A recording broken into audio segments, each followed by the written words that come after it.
My wife looted all our daughter's college money to fund her shopping addiction and wants me to take the blame. I'm stuck in between a rock and a hard place, and I don't know what to do. And the problem is, I can't discuss this with anyone I'm close with for privacy reasons. I've been with my wife Isabella, a 48-year-old female, and my stepdaughter Julie, a 17-year-old teenager, for 8 years now. I love them both to death. But Julie is a very brilliant young woman. Recognizing her potential, me and Isabella decided to put together a college fund for Julie so she wouldn't be crushed by debt. Over the years, it has amounted to over $200,000. Julie is aware of this and is banking on it since she's trying to get into the Ivy League. To make a long story short, last week, I found out that almost $170,000 of the money was missing from the account. I freaked the fuck out and asked Isabella if she knew anything about it. She teared up and said that she had been spending the money over the years to fund her spending habit. I was furious, but I had a moment of clarity. I've browsed these subs enough to know that an affair was possible, so I asked her if she was having one. She adamantly denied it and offered any proof I needed. Social media accounts, emails, her work phone, everything. She offered to show me the receipts as well. There was nothing that popped out as suspicious, and the math from the receipts added up as well, so I let it go. But we still had the major problem of the money being gone. She described herself as a shopping addict, and the money from Julie's account was just too tempting not to use. She didn't make excuses, but offered no solutions. As stated before, I was beyond furious. She ruined Julie's chances at going to college debt-free and has changed the trajectory of her whole life. I had asked her to stay with her sister while I tried to figure this out. Julie was concerned about why she was leaving, but we just said we needed a little bit of space. I asked Isabella to come back home yesterday, and we had an extremely long discussion about how to handle this. She stopped me from talking and asked a favor of me. She asked if I could take the fall for her. For context, her and Julie don't get along for a variety of reasons, and knowing how independent Julie is, she will probably leave right after college if not during. In fact, Julie and I get along very well, and she comes to me for a lot of her issues. Isabella fears this will permanently drive Julie away, and she doesn't want to lose her. I told her that before we even talk about that, she needed to acknowledge her mistake and own it. She needed to go to individual therapy, we needed couples counseling, she needed to find a shopaholic support group, and that I would be controlling the finances from now on. She said those terms were steep but fair. I said she needed to tell Julie what she did, apologize, and hope for the best. She refused and said she could never lose Julie. She said I could survive the mistake, but she couldn't. I told her that in order to even consider me taking the fall, she needs to agree to my terms. I don't know what the hell to do. The last thing I want to do is lie to Julie, but I don't want Isabella and Julie to split up forever. And the worst part about this whole thing is that Julie's life is ruined either way. And I don't know how to replenish the money. Divorce is always an option, but I love Isabella despite her mistakes, and me dating at age 52 is next to impossible. After everyone in here knocked some sense into me, I realized I can't lie to Julie. I love her too much, and she deserves the absolute truth, no matter how ugly and hard it is. I will be talking to Isabella and telling her that we need to tell her the truth together as a condition of us staying together, or else I will initiate divorce proceedings and tell Julie anyway. Also, as someone suggested, I don't need her trying to flip the script on me, so I'll record our interactions going forward. After talking with my friends, I need to put Julie first, and like I said, I'll be telling the absolute truth. Even if she gets mad at me and disowns me, at least I'll know I did the right thing. In addition, I'm going to pay for her college myself. I can pull money from a couple of places, such as my retirement and inheritance, so it'll be okay. If I have to live a little frugally during retirement and work a few extra years, then so be it. Julie is worth it. I honestly doubt her mother is going to sell her stuff, so that's why I'm taking this route. As for Isabella, I've been criticized for wanting to let Isabella off the hook, so to speak, but it's easy to say when really deep feelings aren't involved. That being said, I don't think I can stay with her. What she did is horrendous, and she ruined our daughter's future because of her addiction. We had a long discussion late last night, and I threatened divorce unless she told Julie the truth. She begged me not to do this, but I put my foot down, and eventually she agreed, but only if I agreed not to divorce and I helped to repair their relationship. I likely won't be doing either. She made her bed so she can sleep in it. So if I have to update, I'll probably just make a whole new post. Thanks a lot, guys. Update. My wife stole our daughter's college money to fund her shopping addiction and wants me to take the blame. I won't be staying with Isabella. She's lied and manipulated me and Julie for far too long for me to stay with her. The fact that she stole from me, Julie, and Julie's grandparents makes this as close to unforgivable as it gets. The most wronged party here is Julie. She has an amazing future ahead of her, and I refuse to let her future go to waste because my wife made such selfish choices. Over half the money in the account came from Julie's grandparents, aka Isabella's parents, Julie's bio-dad's parents, and my parents, whom she also calls grandparents. This money came in the beginning, which is why I knew how much was supposed to be in there. I never handled the account. Although I claim Julie as my daughter, she is only my stepdaughter officially. As such, her mother handles all financial matters related to her. I simply gave her money to put in the account, and she showed me probably doctored statements. My belief is that she pocketed the cash whenever I gave her money. I did notice all the stuff she was buying. She claimed that they were either on sale or because she got a work bonus. She makes a very good living, and I thought I was responsible with money, so I said all right. I did ask her why she needed so many Christian Louboutin shoes. She shrugged it off. And although people can't wrap their heads around it, it's very easy to spend $170,000. A large chunk of the money went to buy a Mercedes, which I thought was a lease. She had a 7-year-old Lexus that, according to her, her friends were laughing at. Keeping up appearances for her wealthy friends is very important to her. Julie and Isabella do not get along for a variety of reasons. Allegedly, Julie takes a lot after her deceased father, and Isabella can't relate to her at all, or maybe doesn't try hard enough. Julie much prefers me to talk to. We have parent-child boundaries, but Julie considers me one of her best friends. Her words, not mine. I realized taking the fall was her manipulating me. Plus, it would have opened me up to a crap ton of consequences that I don't need to deal with. Plus, honesty is always the best policy. I wasn't thinking properly before, and was afraid to be alone and single.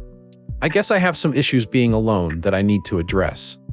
Plus, I really do love Isabella. We connect in a very deep way, but I'm still divorcing her. Oddly enough, a comment that senior homes have chlamydia outbreaks made me laugh and made me realize that I could date again at this age.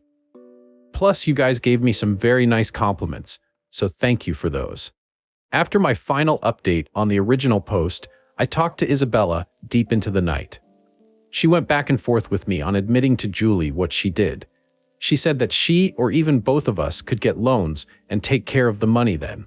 I said she had a problem and she needed to make amends, which was a talking point from here. When I threatened her with divorce, she agreed to tell her, so long as I don't divorce her. I guess she's afraid of losing everything. That afternoon, we sat Julie down and told her the facts. She thought we were just kidding at first, but when she realized we weren't kidding, she got extremely upset. I'll spare you the details, but she and Isabella got into an extremely loud and vicious shouting match. Julie called her some truly awful names, and Isabella, while she didn't curse at her, tried to defend herself, but started getting angry at the names she was being called. They were so loud, the neighbors called the police. I had to awkwardly explain the situation to them while hoping they didn't think I was some kind of wife beater. Julie told Isabella that she never wanted to speak to her again, and that she never wanted a dime of her money, and stormed off. I asked Isabella at this point to stay with her sister indefinitely while we give Julie and me some space. She didn't want to go. She fought me to stay, but I told her me and Julie needed time apart from her.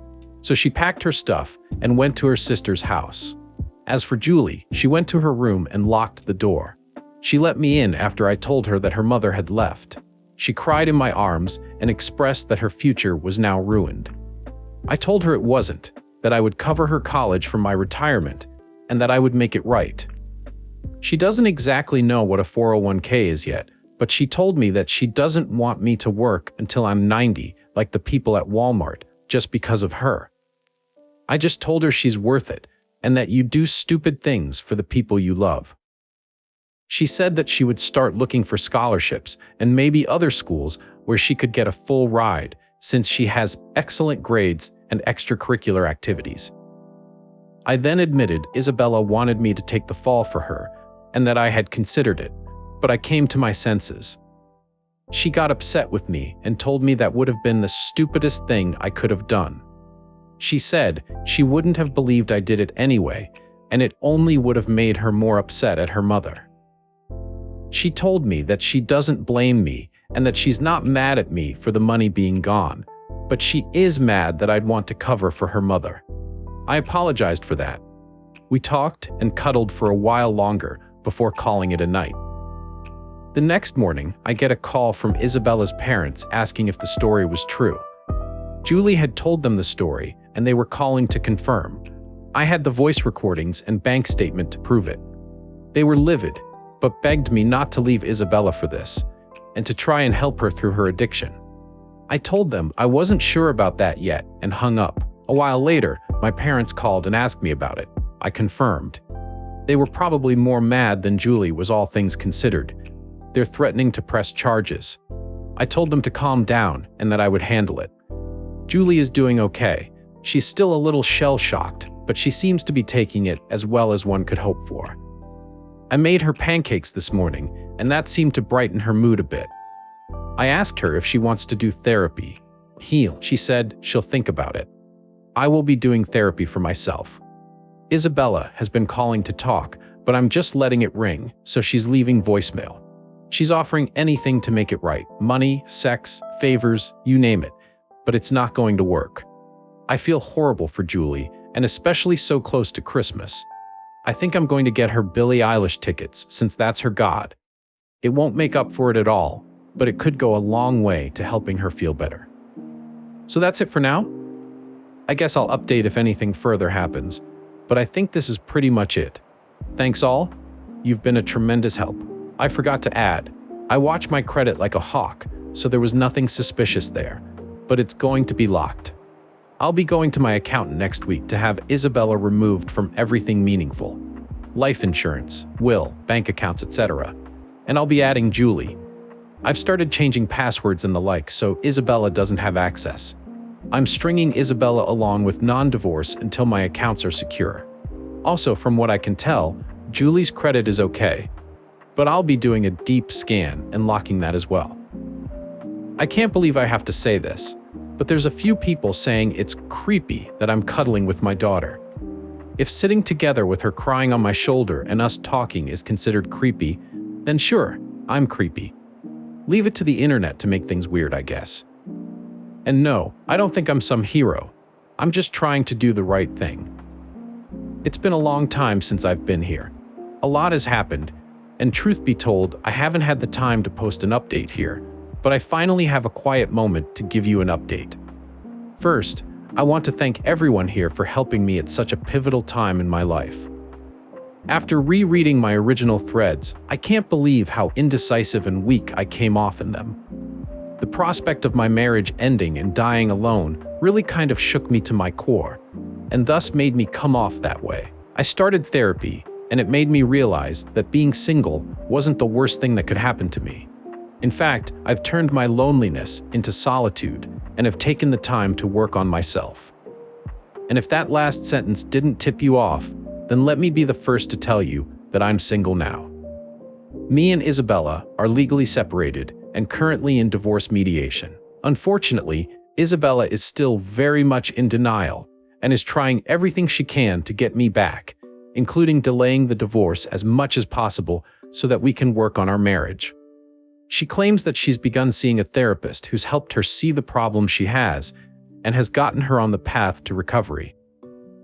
I don't know if I should buy it, but I told her it's a good thing if it's true. She has also apologized to my parents, hers and her late husband's parents, for what she's done and offered to pay back the money. They've all forgiven her, but are keeping her at an arm's length. She's been desperate to reconnect with Julie, but Julie has kept her word and decided to never speak to her mother again, or at least until she's ready to. Isabella's wealthy friends she was so desperate to impress have been around our house offering their help. They may be nosy, busybodies, but they were very nice to me and Julie in the immediate aftermath of Isabella's betrayal. They offered everything from a shoulder to cry on, to baked goods to spa dates. I only ever really took them up on the baked goods because I will never turn down homemade lemon bars and oatmeal raisin cookies. Julie did take them up on spa dates, so there's that. One woman in particular, Susan, has been around more often than the others. While I feel like the other friends were prying for information, she seemed more genuine and just there to help me and Julie heal. She cooked meals for us, helped around the house, and just spent a lot of quality time with me in particular. We didn't ask, want, or need her to do any of this for us, but she did it out of the kindness of her heart, and I really appreciate it. We've gotten a lot closer in such a short time, and I truly consider her a friend. It's actually amazing I could get along with someone who's 14 years younger than me. Usually, I have a hard time connecting with younger people, even if they're adults. But now we get to the most important part of this update. Julie. As a cheer-up Christmas gift, I took her and one of her friends to Montreal last month to see her favorite artist, Billie Eilish, at this festival. She loved it, and Montreal is such a beautiful city to visit. All in all, she took the loss of her college fund pretty well. Julie is a very hard-working person, and she put her nose to the grindstone trying to find a scholarship. Unfortunately, she missed the cutoff for most of the scholarships she could have qualified for, but the school of her choice is giving her a very generous financial aid package. In addition, she qualified for some local grants, so she got her entire first year covered. And yes, Julie did thankfully get into her school of choice. In fact, she had many acceptance letters and full ride offers, but she had her heart set on her school of choice. In fact, I dropped her off last week. I'm extremely proud of her, and I know she'll do well. I'm an empty nester now, all alone in this big house, and the silence is deafening. But Susan has been around to keep me company, and I've taken up bike riding as a hobby. So all in all, things are okay. Not great, but certainly better than before. And with that, I think I can put this saga to bed. The divorce will hopefully be finalized in the next few months, and I can finally move on with my life. But the most important thing is that Julie is fulfilling her dreams and potential, and I couldn't be happier about that.